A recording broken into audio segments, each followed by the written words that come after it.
আকাশবাণী কলকাতা সমীক্ষা শিরোনাম সৌরসূত্র লিখেছেন রঞ্জন সেন। জীবাশ্ম জ্বালানির ওপর নির্ভরতা এবং কার্বন নিঃসরণ কমাতে সৌর বিদ্যুতের কোনো বিকল্প নেই বলে জানাচ্ছেন পরিবেশ বিজ্ঞানীরা। তাদের মতে যদি ঠিকমতো সংগ্রহ করা যায় তাহলে এই বিদ্যুৎ গোটা দেশের প্রয়োজন মেটাতে পারে। এজন্যই সাম্প্রতিক সময়ে সৌর বিদ্যুৎ নিয়ে চর্চা ক্রমশ জোরদার হয়েছে। এই সম্ভাবনা আরও জোরালো করেছে কেন্দ্রীয় সরকারের PM সূর্য ঘর প্রকল্প। এই কর্মসূচিতে প্রাথমিক পর্যায়ে দেশের 1 কোটি পরিবারের ঘরে সৌর বিদ্যুৎ পৌঁছে দেওয়ার জন্য সোলার প্যানেল বসানোর উদ্যোগ নেওয়া হয়েছে। প্রকল্পের মোট ব্যয় দাঁড়াবে ৭৫,০০০ কোটি টাকারও বেশি। PM সূর্য ঘর কর্মসূচিতে 1 কিলোওয়াট উৎপাদন ক্ষমতা সম্পন্ন রুফটপ সোলার প্যানেল বসাতে কেন্দ্র দিচ্ছে ৩০,০০০ টাকার আর্থিক সহায়তা। যারা বাড়িতে 2 বা 3 কিলোওয়াটের সোলার প্যানেল বসাবেন তাদের ভর্তুকি বাবদ দেওয়া হবে 60 ও ৭৮,০০০ টাকা। প্রকল্পের আওতায় আসা গ্রাহকেরা প্রতি মাসে নিখরচায় ৩০০ ইউনিট পর্যন্ত বিদ্যুৎ পাবেন। ভর্তুকির টাকা সোজা ঢুকবে গ্রাহকদের অ্যাকাউন্টে। কাজেই বাড়িতে সৌরশক্তির প্যানেল বসাতে তাদের ওপর বাড়তি কোনো আর্থিক চাপ পড়বে না।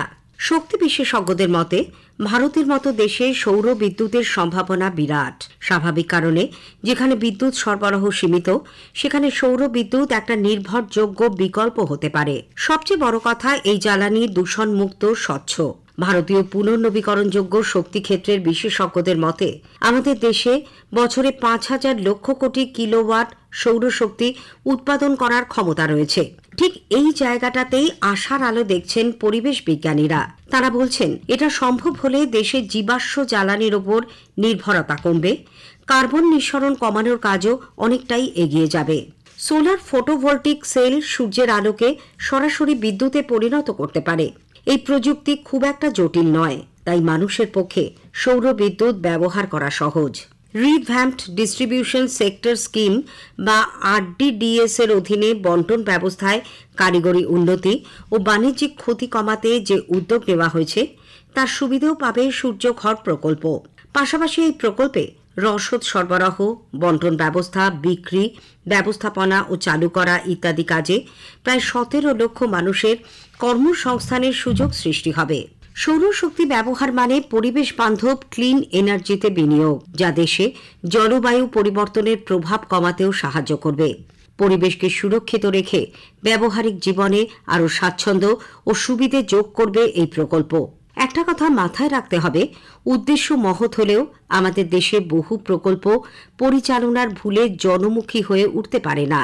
রুফটপ সোলার বা আবাসিক সোলার ইনস্টলেশনে অধিক গুরুত্ব এই প্রকল্পকে জনমুখী করে তুলবে। বিশেষ করে গ্রামাঞ্চলে বাড়ির মালিকরা রুফটপ সোলার প্যানেল বসাতে উৎসাহী হবেন। বিশেষজ্ঞদের মতে দেশের অর্থনীতিকে ডিকার্বনাইজ বা কার্বনহীন করা ও ২০৯০ সালের মধ্যে নেট জিরো লক্ষ্য অর্জনের জন্য এই উদ্যোগ অত্যন্ত কার্যকর।